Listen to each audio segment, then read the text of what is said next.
I forgot that I wanted to make a little clip about this and just my setup in general. I have let's see if you can see it in here. There it is.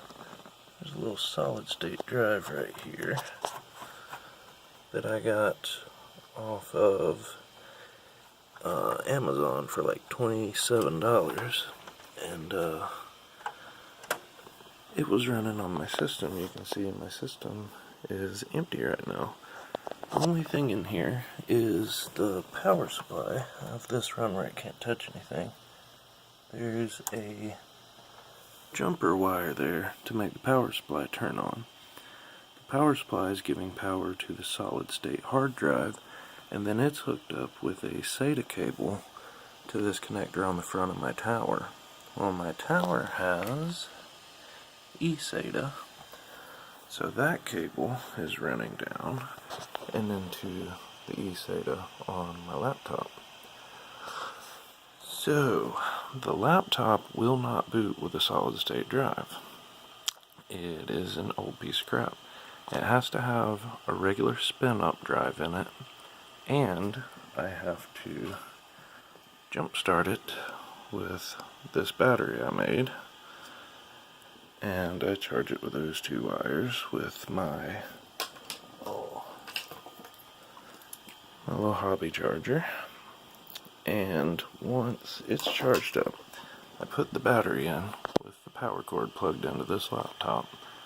You have to turn on the laptop and spam the space bar. The only key that works for some reason is the space bar for this trick, but it'll bypass the low battery error. Once I get past that, I can pop the battery back out, it'll boot in, and I can have it set as the boot device is my solid state from here. So I'm running right now I think it's like 120, let me go here, this PC.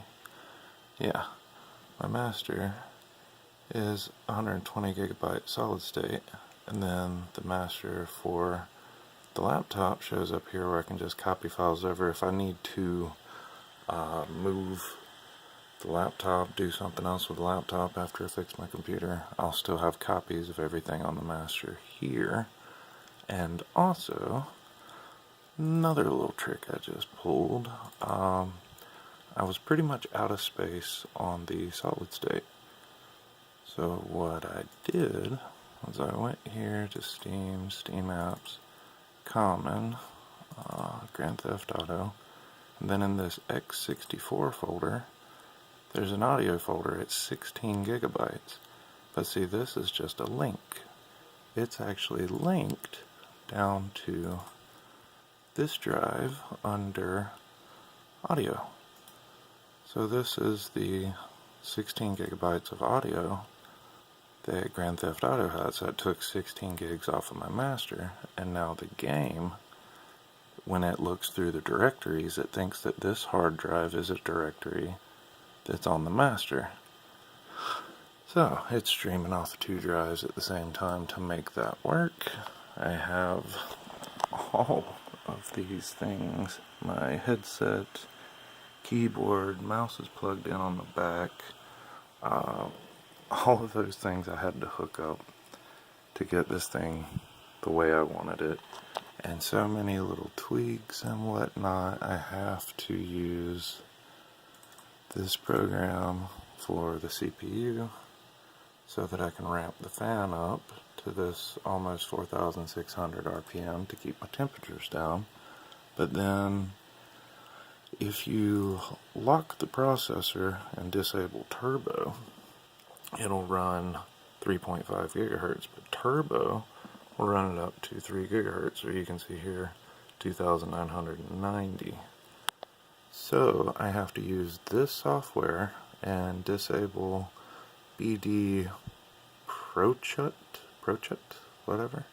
If that's disabled, then the processor will stay locked at 3 gigahertz, and I keep the temperatures in check with the other software.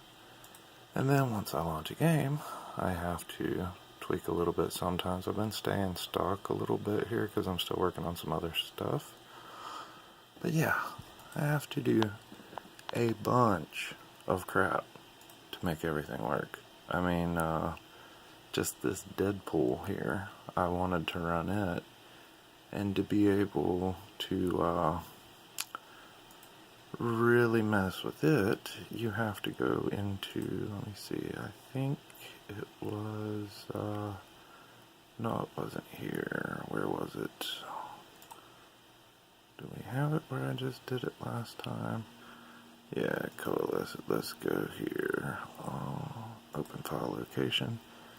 Yeah, if you go into Steam, Steam Apps, Common, Deadpool, Transgame Config, PC, Cooked, then you find the Coalesced INI.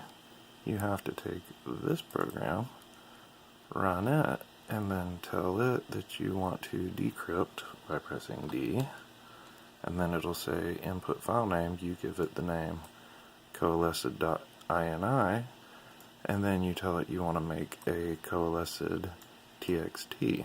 Then you edit the txt for all your settings, turned off all shadows and whatnot, and then you have to re-encrypt it back to an INI, and once you do that, then that game runs. So I feel like I'm just constantly working on stuff, and I think that I enjoy working on stuff more than I do actually playing my games, because I'm crazy like that. Anyway, bunch of random fun stuff. Got my cell phone charger, got a retractable charger that I use for the headset that I modded. Gotta keep some extra Bluetooth headphones down here and an extra battery. Power for my adapter that goes from DisplayPort to HDMI for the TV. Yeah, I'm just always bored, I guess. I gotta have stuff to screw with. Anyway, that's all. Peace.